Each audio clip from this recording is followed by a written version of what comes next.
It-tnejn filgħodu waslet fl-Ajruport Internazzjonali ta' Malta l-ewwel titjira diretta mill-Amerika lejn pajjiżna.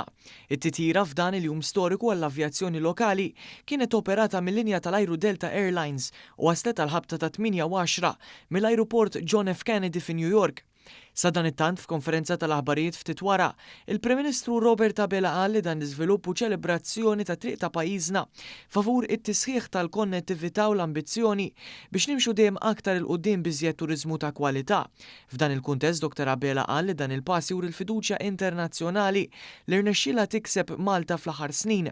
Fid-diskors tiegħu tenna li l-viżjoni tal-Gvern immexxija minnu li wkoll beda jaħdem fuqha sa minn leġislaturi passati għandha fil-qofol tagħha turiżmu ta' kwalità.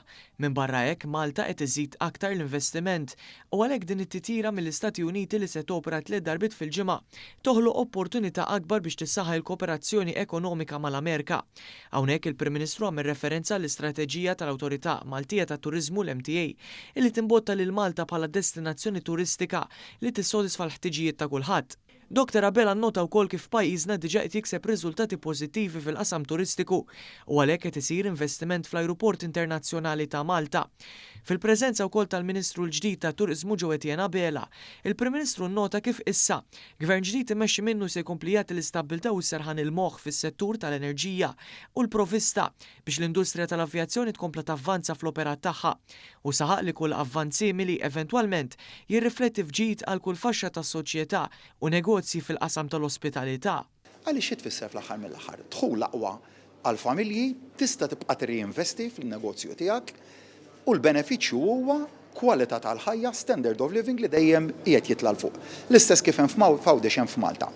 Is-settur tal-ospitalità wiesa dak kollha li jaħdmu bit-taxis, bit-trasport, kollha jirrapportawlek li l-volum ta' xogħol li hawn bħalissa huwa wieħed li qatt dawn l-gżejjer ma raw bħalu. Meta tħares lejn l-Spring Forecast tal-Kummissjoni Ewropea, minn fejn qed jiġi dak il-ħolqien ta' xogħol kollu, minn fejn qed tiġi dik ir-rata ta' qatt li hija l-iktar waħda baxxa fl-Unjoni Ewropea. Minn dan il-ħolqien tax-xogħol.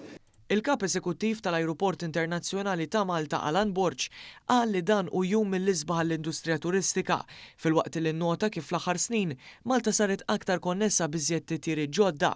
Tenna kif l-ajruport se jkompli b'aktar investimenti fl-infrastruttura filwaqt illi se ssir qabża kbira fir-riżorsi umani.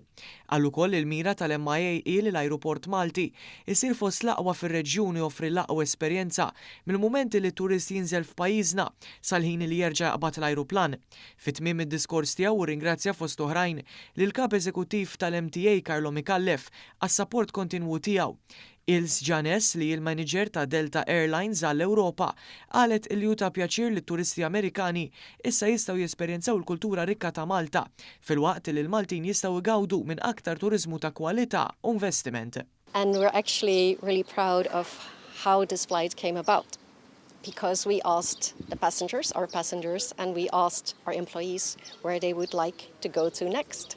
And Malta was one of the winners. And we are, of course, very excited because Malta can offers a beautiful mix of history, of world-class hospitality. You've got the UNESCO heritage. So it's really a pleasure to connect the Americans to the people of Malta. Itemmed b'ringrazzjament lejn l-awtoritajiet Maltin għall-appoġġ kbir illi sabu min-naħa tagħhom. Sa dan it-tant l-istess ajruplan ta' Delta Airlines reġa' telaq lura minn pajjiżna fi triqtu lejn l-Amerika għal ħabta tal-11 ta' filgħodu, inkluż bl-ewwel passiġġieri minn Malta. It's 149 L1070 degrees 13 knots, runway 13 clear for takeoff.